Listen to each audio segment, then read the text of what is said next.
Gitudluan sa taga Cebu City Disaster Risk Reduction Office ang mga barangay fire responder sa bukirang bahin sa Dakbayan sa Sugbo kabahin sa paghimo og homemade fire extinguisher nga adunay kinutaw nga powder detergent. Magamit usab kini sa mga Pinoy-anan tungod sa kalayo sa ilang dapit. Sa irantang detalye sa report ni Alan Domingo. Sa pagtapos sa tulo ka adlaw nga pagbansay-bansay sa mga fire responders nga gipahigayon sa barangay Buhisan, gisukod ang ilang katako sa pagpaong sa sunog nga milamoy kunuhay sa kakahuyan.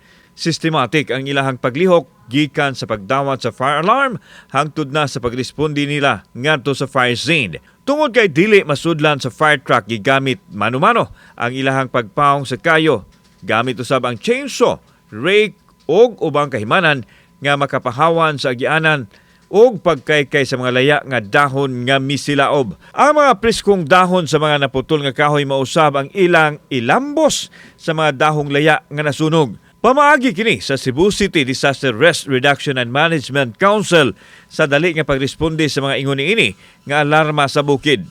Samtang sa labing unang higayon, gitudluan sila sa paghimo og inato o homemade fire extinguisher gamit ang powdered detergent.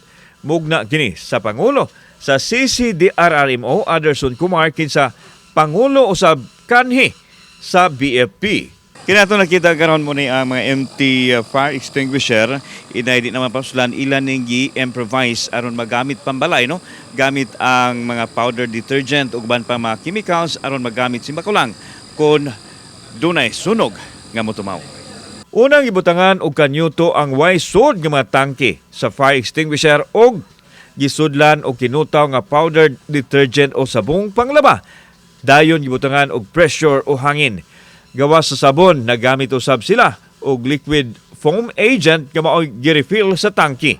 Gisuwayan dayon kini sa pagpasirit og nakita ang pagbula nini nga makatabang sa pagpaong sa sunog nga milamoy sa nangalaya nga mga kasagbutan. Para di na kamo agto sa factory, muna itong gibutangan o kanyo to. Kaya para sa pressure, improvise. So, pwede siya sa compressed air lang. Kaya ug ari ka sa factory manggod, nitrogen manggod ang ibutang. Tinguhan ni Kumar nga matudluan ang mga residente nga nagpuyo sa lagyong dapit aron makatabang sila sa pagpaong sa kayo gamit ang homemade fire extinguisher. Kini nga to pangbalay ra ni siya for in case of emergency na ay mga ginagmay nga aberya. So muna siya itong buhaton nga naatay pang emergency nga minus ang gastos.